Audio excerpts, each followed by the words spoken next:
Bonjour, vous êtes à la médiathèque municipale de Thuir. Nous continuons à vous présenter les livres documentaires achetés récemment. Aujourd'hui, je vous retrouve avec une chronique philo. Et je commence avec un livre de philosophie sur la psychanalyse. Le titre, c'est « Je suis un monstre qui vous parle », rapport pour une académie de psychanalystes de Paul B. Preciado. Alors j'aime beaucoup ce livre et j'aime beaucoup le sujet dont il parle, donc je vais être un peu longue.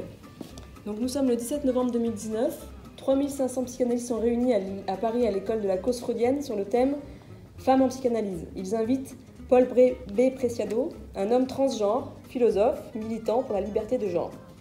Ce texte reprend dans sa totalité ce qu'aurait dû être son intervention, dans la mesure où il n'a pu lire qu'un quart du texte qu'il avait préparé, celui-ci produisant un tollé général.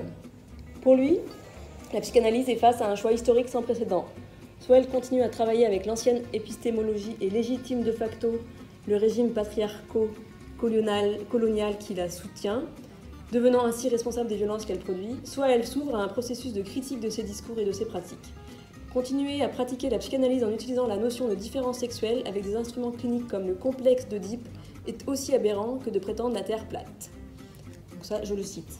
Un livre qui ouvre un espace dans les certitudes et propose un regard neuf sur des vérités que la majorité considère comme immuables. Vivant de Émeric Caron. Pour l'auteur, la défense du vivant s'impose en ce début de XXIe siècle comme la priorité politique et philosophique absolue. Mais pour respecter le vivant, il faut d'abord le comprendre. Un essai qui interpelle directement le lecteur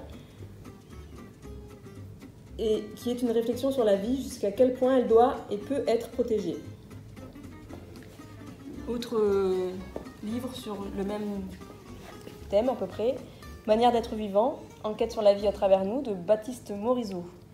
L'idée de ce livre, c'est de se sentir vivant plutôt que humain. C'est réaliser qu'il n'y a pas d'un côté la nature comme chose, comme décor, comme ressource à portée de main et de l'autre les humains. D'un côté une espèce, nous, et de l'autre 10 millions. Dans ce livre, il s'agit d'approcher les habitants de la Terre, humains compris, comme 10 millions de manières d'être vivants. Alors ce qu'il faut savoir, c'est que l'auteur il est maître de conférences en philosophie, mais il est également passionné de pistage. Il court les forêts pour suivre les sentiers sauvages de loups, renards, putois. Il a appris à hurler avec les loups qui lui répondent. D'ailleurs, les premiers chapitres sont des comptes rendus de ses expéditions sur la trace des loups dans le Vercors. Alors on retrouve cette collection chez Duno qui s'appelle « À la plage ». Nous avons ici « Kant à la plage, la raison pure dans un transat » de Francis Métivier. Donc voilà un ouvrage très pédagogique, comme le veut cette collection, et bien pensé pour ceux qui voudraient découvrir Kant et les notions philosophiques telles que la critique de la raison, le devoir moral sincère, la croyance sans les dogmes, les libertés de penser, et j'en passe. Alors, Un été avec Machiavel de Patrick Boucheron. Machiavel, que sait-on de cet homme, hormis le substantif inventé pour désigner cette angoisse collective, ce mal politique, le machiavélisme? Patrick Boucheron présente clairement cet auteur de la Renaissance italienne, dont la lecture des œuvres, Le Prince et La République, pour ne pas les citer, crée toujours la polémique. De sa jeunesse à sa mort, ce livre permet une entrée dans la vie et dans l'œuvre, les deux étant liés à la société politique dans laquelle évolue Machiavel.